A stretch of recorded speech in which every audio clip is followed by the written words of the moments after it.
Hello students, आज हम English grammar का एक टॉपिक पढ़ेंगे, नाउन यानी कि संज्ञा। What is a noun? Noun को हम समझेंगे इसके एक परिभाषा से। Noun is the name of any person, place और थिंग। किसी प्राणी, व्यक्ति, वस्तु तथा स्थान के नाम को संज्ञा कहते हैं। इसकी एक और छोटी सी परिभाषा है, naming words are called noun, यानी कि नाम वाले शब्दों को संज्ञा कहते हैं।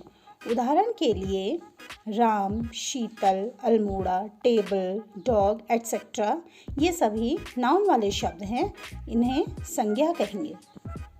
इसके बाद हम जानेंगे टाइप्स ऑफ नाउन, नाउन के प्रकार, यानी कि संज्ञा कितने प्रकार की होती है। प्रॉपर नाउन व्यक्तिवाचक संज्ञा, कॉमन नाउन जातिवाचक संज्ञा, मटीरियल नाउन पदार्थवाचक संज्ञा, कलेक्टिव नाउन समूहवाचक संज्ञा और एब्स्ट्रैक्ट नाउन भाववाचक संज्ञा। इसके बाद हम इन प्रकारों को एक एक करके समझेंगे। सबसे पहला प्रकार है proper noun. Proper noun is the name of a particular person और प्लेस, यानी कि प्रॉपर नाउन किसी विशेष व्यक्ति, विशेष वस्तु या विशेष स्थान के नाम को प्रॉपर नाउन के नाम से जानते हैं। यानी कि ऐसा नाम जो विशेष रूप से उसी व्यक्ति, उसी वस्तु, उसी स्थान को कहते हैं, उसे हम प्रॉपर नाउन कहते हैं। उदाहरण के लिए किसी लड़की का नाम अगर रीता है तो रीता एक प्रॉपर नाउन होगा। किसी जगह का नाम अगर दिल्ली है तो दिल्ली प्रॉपर नाउन होगा। नाम तो है पर एक विशेष नाम है, इसलिए हम इसे व्यक्तिवाचक संज्ञा के नाम से जानते हैं, प्रॉपर नाउन के नाम से जानते हैं। दूसरा है कॉमन नाउन। कॉमन नाउन ऐसे शब्दों को या ऐसे नामों को बोलते हैं जो पूरी जाति का बोध कराते हैं, इसीलिए इसे हम जातिवाचक कहते हैं। नाम से ही स्पष्ट हो रहा है कि ये पूरी जाति का बोध कराते हैं। उदाहरण के लिए अगर हम गर्ल कहते हैं तो गर्ल से पता चलता है कि ये पूरी जाति यानी कि पूरी फीमेल यंग गर्ल्स के लिए वर्ड यूज़ हो रहा है।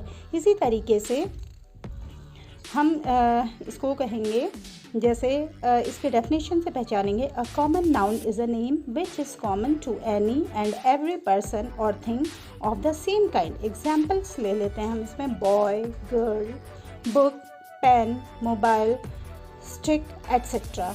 इसके बाद हम तीसरे टाइप में जाएंगे, material noun. Material noun denotes the matter of substance of which things are made. इसके उदाहरण हैं, पहले इसका मतलब समझते हैं। मटीरियल नाउन का संबंध है मटीरियल यानी कि पदार्थ से, पदार्थवाचक संज्ञा है, तो कोई भी पदार्थ का नाम पदार्थवाचक संज्ञा के अंतर्गत आता है, यानी कि किसी भी मटीरियल का नाम मटीरियल नाउन के अंतर्गत आता है।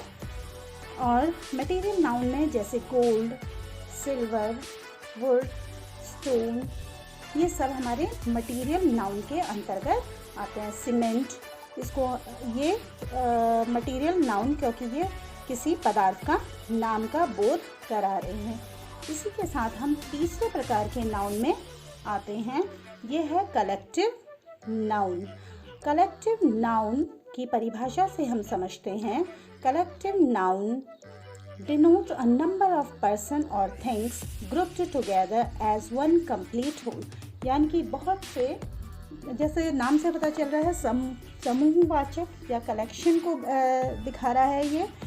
It refers to a group और ऑफ क्रिएचर और थिंग। यह एक पूरे ग्रुप को, पूरे समूह को दिखाता है, यानी कि एक पूरे समूह का नाम या किसी पूरे ग्रुप के नाम को हम कलेक्टिव नाउन कहते हैं। एग्जाम्पल है crowd, people, army, team etcetera. जैसे उदाहरण में है क्राउड यानी कि लोगों का समूह, आर्मी यानी कि सोल्जर्स का समूह, टीम यानी कि प्लेयर्स का समूह, इसीलिए इसको हम कलेक्टिव नाउन कहते हैं। अब हम लास्ट जो है एब्स्ट्रैक्ट नाउन, इसके बारे में समझेंगे। एब्स्ट्रैक्ट नाउन परिभाषा है, an abstract noun is the name of some quality, state और action considered to be apart from the thing to which it belongs.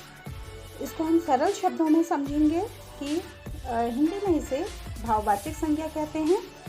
यह एब्स्ट्रैक्ट नाउन निराकार होता है जिसका अपना कोई भी अस्तित्व नहीं होता है।